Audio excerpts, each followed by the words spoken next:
ক্রুসেডের প্রভাব। ক্রুসেড কথাটির আক্ষরিক অর্থ ধর্মযুদ্ধ হলেও এর আর্থসামাজিক, রাজনৈতিক ও সাংস্কৃতিক প্রভাব ছিল খুবই গুরুত্বপূর্ণ। প্রায় 200 বছর ধরে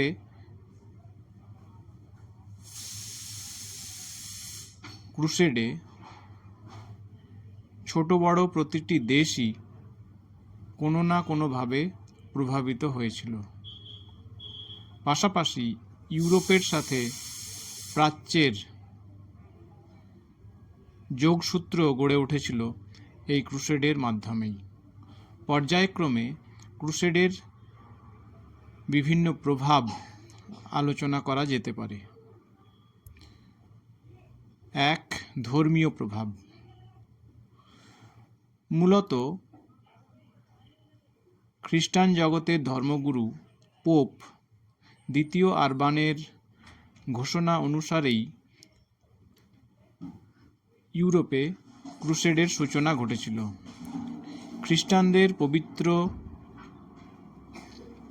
তীর্থক্ষেত্র তথা যীশুখ্রিস্টের জন্মভূমি জেরুজালেম পুনরুদ্ধারকে কেন্দ্র করেই ক্রুসেডের ডাক দেওয়া হয়েছিল। ফলে খুব স্বাভাবিকভাবেই পোপ, পাদ্রী তথা গির্জার ধর্মীয় গুরুত্ব ক্রুসেডের ফলে যথেষ্ট বৃদ্ধি পেয়েছিল। অন্যদিকে খ্রিস্ট ধর্মের মূল কথা মৈত্রী ও ক্ষমার পরিবর্তে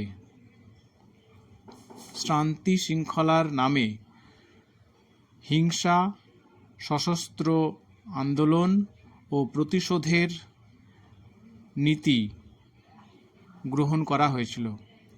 পোপ সপ্তম গ্রেগরি শান্তি শৃঙ্খলা প্রতিষ্ঠার লক্ষ্যে খ্রিস্টান ব্যক্তিবর্গকে সশস্ত্র লড়াইয়ে নামার ডাক দিয়েছিলেন। ফলে খ্রিস্ট ধর্মের মূল বাণী থেকে খানিকটা বিচ্যুতি ঘটেছিল।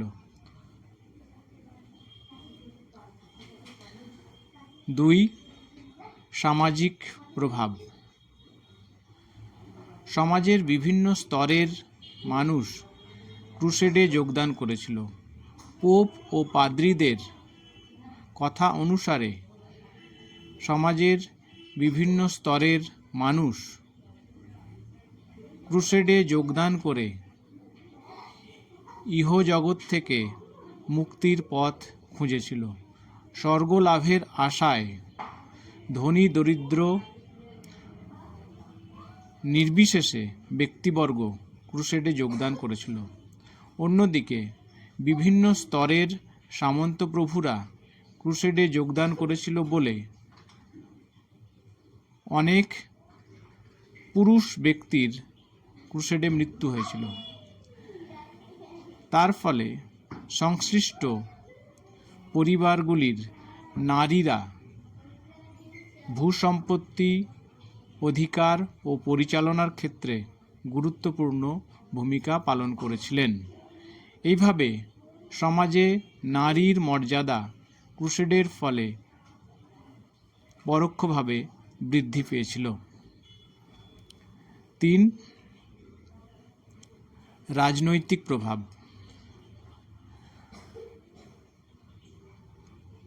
খ্রিস্টান জগতের ধর্মগুরু পোপ ও পাদ্রীদের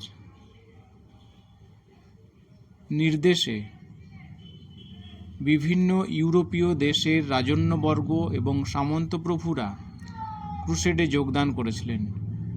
প্রকৃতপক্ষে সামন্ত প্রভুরা ভেবেছিলেন যে ক্রুসেডের মাধ্যমে ক্ষয়িষ্ণু সামন্ততন্ত্রের ত্রুটিগুলিকে দূর করা সম্ভব হবে।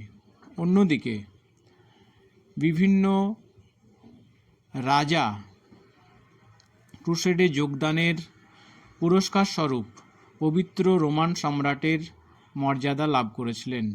দেশে ফিরে তারা সামন্ত প্রভুদের পরিবর্তে একচ্ছত্র রাজতন্ত্র প্রতিষ্ঠায় ব্রতী হয়েছিলেন। ফলে ক্রুসেডের রাজনৈতিক প্রভাব ছিল সুদূর প্রসারী, যা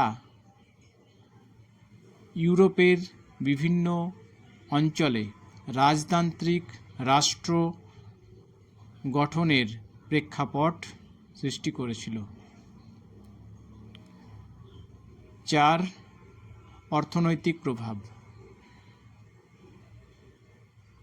ক্রুসেডের ফলে ভূমিদাসরা মুক্তির আস্বাদ পেয়েছিল। তারা ভেবেছিল জমির থেকে মুক্ত হয়ে তারা বিকল্প পেশা গ্রহণ করতে পারবে। অন্যদিকে ধনী কৃষক ও অন্যান্য ছোট সামন্তপ্রভুরা ব্যবসা বাণিজ্যের মাধ্যমে নিজেদের নতুন পেশার শ্রীবৃদ্ধি করতে চেয়েছিল। এরই ফলস্বরূপ দক্ষিণ ইউরোপের বিভিন্ন দেশে ইউরোপীয় ব্যবসায়ীদের বাজার দখলের প্রতিযোগিতা শুরু হয়েছিল। অন্যদিকে ইসলাম ধর্মাবলম্বী ব্যবসায়ীরা দক্ষিণ ইউরোপে তাদের বাণিজ্যিক পসরা নিয়ে উপস্থিত হলে ইউরোপীয় বণিকদের সাথে মুসলমান বণিকদের সংঘাতের সৃষ্টি হয়েছিল।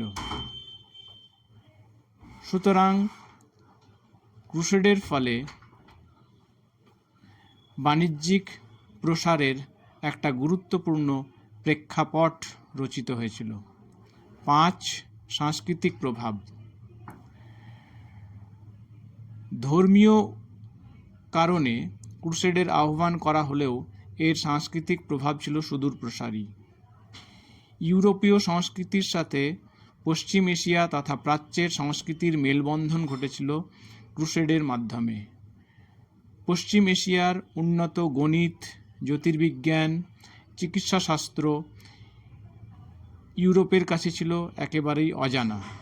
ক্রুসেডের ফলে ইউরোপীয় দেশগুলি পশ্চিম এশিয়া তথা প্রাচ্যের জ্ঞান বিজ্ঞান সম্বন্ধে নতুনভাবে পরিচিত হয়েছিল, যে জ্ঞান বিজ্ঞানকে হাতিয়ার করে পরবর্তীকালে ইউরোপে তথাকথিত আধুনিক যুগের সূচনা ঘটেছিল। উপসংহার। পরিশেষে বলা যায় যে ক্রুসেড ধর্মীয় কারণে আহূত হলেও প্রকৃতপক্ষে সমাজের বিভিন্ন স্তরের ব্যক্তিবর্গ নিজ নিজ স্বার্থ দ্বারা প্রকৃতপক্ষে পরিচালিত হয়েছিল। সমাজের নিম্ন স্তরে থাকা ভূমিদাসরা ক্রুসেডের মাধ্যমে তাদের জীবনে মুক্তির আস্বাদ পেয়েছিল। অন্যদিকে সামন্ত প্রভুরা ক্ষয়িষ্ণু সামন্ততন্ত্রের ত্রুটিগুলিকে দূর করার বৃথা প্রয়াস ক্রুসেডের মাধ্যমে করেছিল। সামন্ত রাজারা প্রকৃতপক্ষে পবিত্র রোমান সম্রাট হিসাবে আসীন হয়ে একচ্ছত্রভাবে রাজতন্ত্রকে কায়েম করতে চেয়েছিল।